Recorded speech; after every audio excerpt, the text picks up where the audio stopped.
तर जेव्हा शिवाजी महाराज आग्र्याला गेले आणि तिथून सुटले तर त्याबद्दलच्या अनेक कथा आपण ऐकतो. तर खरी कथा म्हणजे इतिहासातली कथा काय आहे याच्यात? आग्र्याला बोलवल्यानंतर ज्या पद्धतीने शिवरायांना आदर द्यायला पाहिजे होता तो आदर दिला नाही.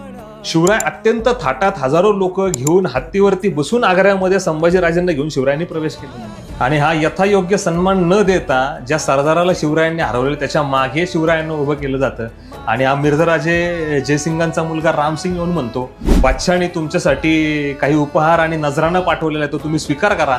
त्याच्यावरती तो नजरा आणि ती जी थाळी घेऊन आलेली असतात ती उधळली जाते शिवरायांकडनं आणि शिवराय त्या रामसिंगाला म्हणतात, तुम देखो, तुम्हारा बाप देखा, तुम्हारा बादशाह देखा. मी हा अपमान कदापि सहन करणार नाही आणि मला हे अजिबात चालणार नाही. आणि शिवराय त्या दरबारात औरंगजेबाला पाठ दाखवून निघून जातात की शिवरायांना नजरकैद करायचं ठरलं. मग या 3 गोष्टी सांगितल्या तर शिवाजी महाराज आग्र्याहून सुटण्याच्या. त्यातली पहिली गोष्ट सांगितली होती की जी लहानपणी 4थीच्या पुस्तकांमध्ये सुद्धा शिकवली जाते की शिवाजी महाराज हे ते पेटाऱ्यामध्ये बसून बाहेर पडले. ह्यातली दुसरी गोष्ट एक सांगितली होती की एकदा असं घडलेलं आहे, काही लोक आहेत पेटारे खांद्यावरती घेऊन चाललेले लोक आहेत, त्यांना ते म्हणतात थांबा रे कुठं निघालात. आणि मग हे म्हणतात की आम्ही साधू संतांना ही मिठाई वाटायला चाललेलो आहे, आमचा राजा आजारी आहे.